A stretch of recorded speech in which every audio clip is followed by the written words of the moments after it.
como advogado, o senhor como congressista brasileiro, eu me faço uma pergunta, senhor, de um aspecto um pouco mais amplo. O Congresso brasileiro tem noção de que a nossa Constituição não existe mais, que ela não está sendo respeitada, as nossas leis não estão sendo respeitadas? E pela primeira vez nós temos um Congresso, Câmara, deputados e senadores, acho que em maioria de direita. Eles conseguem se organizar para defender os nossos interesses e a nossa Constituição, e eles entendem que as prerrogativas deles estão sendo atacadas violentamente, que logo, logo, depois do povo, não vai haver mais Congresso, ou seja, Câmara de Deputados e Senadores no Brasil. Eles conseguem entender isso?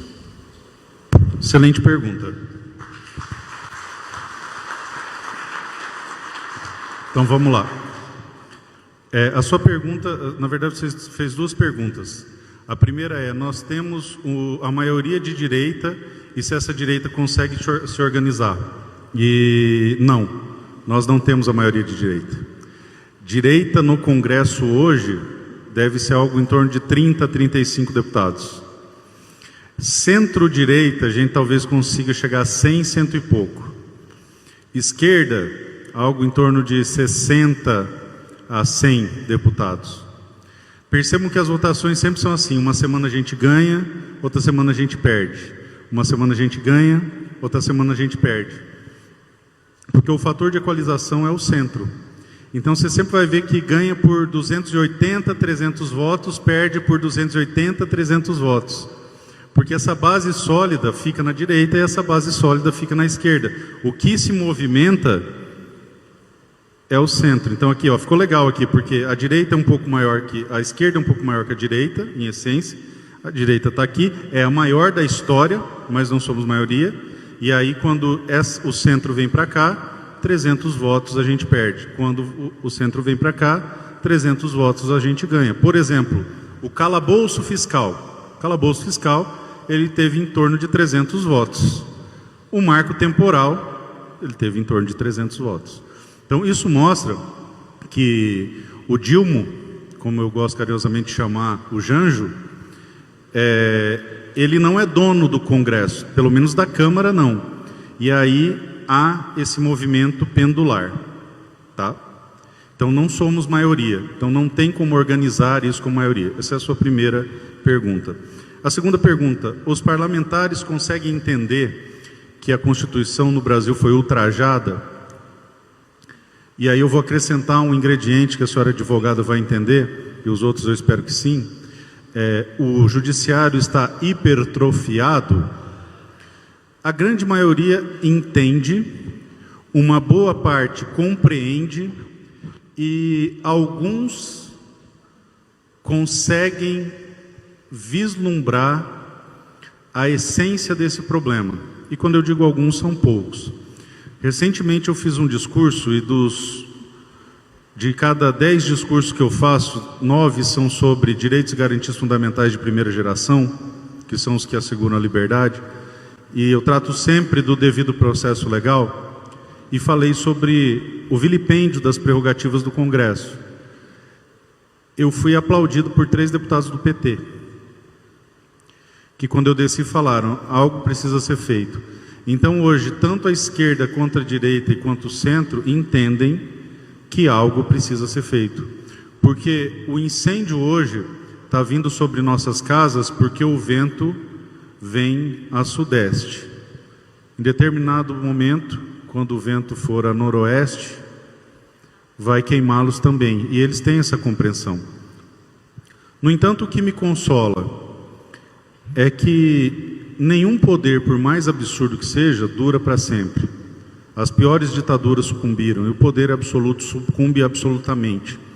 Então essa tensão criada pelo Supremo, que agora maculou o Senado, que é a Casa Maior, vai levando o processo político a um inegável ou inevitável reestruturamento das instituições. E eu posso provar isso para você. Desde o que eles chamam de redemocratização, nós observamos um executivo hipertrofiado. Em todo o governo Lula e parte do governo Dilma, o legislativo era coadjuvante, porque estava todos no bolso do Lula, então não havia um legislativo, ele apenas referendava o que o executivo pretendia fazer. Então havia uma hipertrofia do executivo.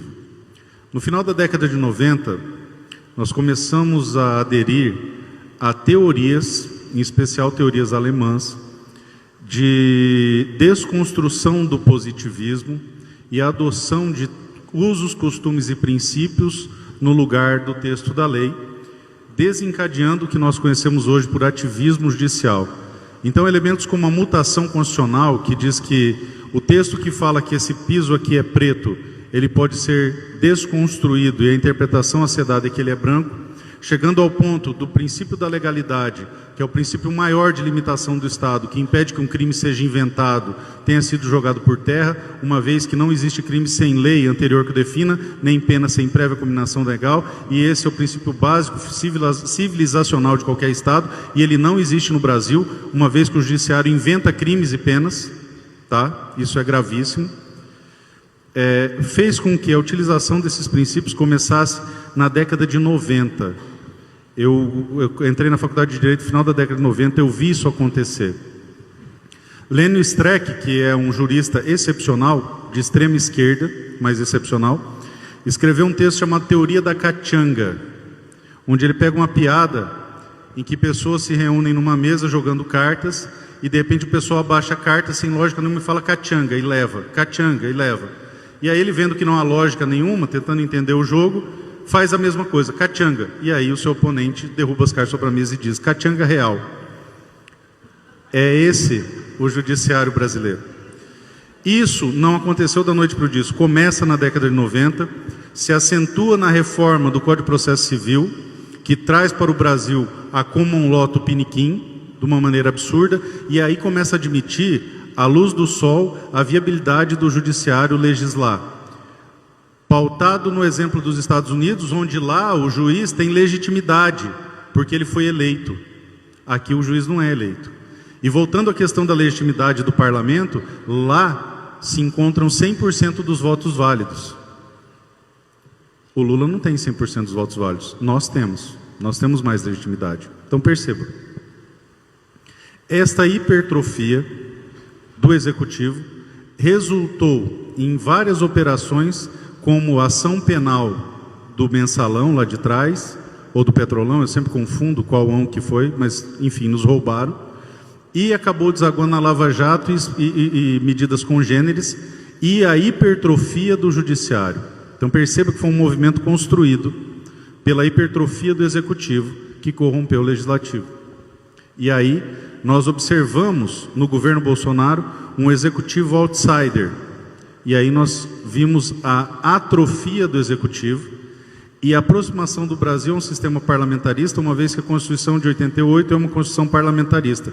Ela foi feita para que nós fôssemos o sistema parlamentarista, porque eles acreditavam que em 93 haveria um plebiscito e o parlamentarismo ganhia. Lembra? Parlamentarismo, monarquia e presidencialismo ganhou. É sempre assim, eles acham que vão conseguir nos manipular, só que eles esquecem de combinar com o povo. Assim foi no plebiscito, assim foi no referendo. Era para ser um parlamentarismo. Então, concluindo toda essa explicação que eu te dei, a tendência natural é do equilíbrio das soluções. Isso é um princípio de química. Se você colocar uma solução mais saturada com a outra, haverá o equilíbrio. É o que justifica a osmose. Está aqui o nosso farmacêutico, químico, ele conhece isso aí melhor que eu. Então, naturalmente, em algum momento histórico, haverá o reequilíbrio das forças, e eu creio que nós estaremos diante de uma hipertrofia do parlamento. E aí, novamente, haverá esse equilíbrio, vai ter problema, e depois vai haver uma hipertrofia de outro poder. Então, é assim, mais ou menos, qual é o problema? Que esse movimento dura décadas. E o brasileiro, principalmente o de direita, é imediatista. O esquerdista, você percebe que ele não tem pressa. Ele constrói a destruição. A gente tem que começar a construir a construção. Ter a paciência de fazer o que tem que ser feito. Porque ir a pé daqui para Campo Grande, Samurai, Vai demorar, mas se a gente não der o primeiro passo, a gente não chega. Por isso a importância fundamental construir bases sólidas de uma direita madura.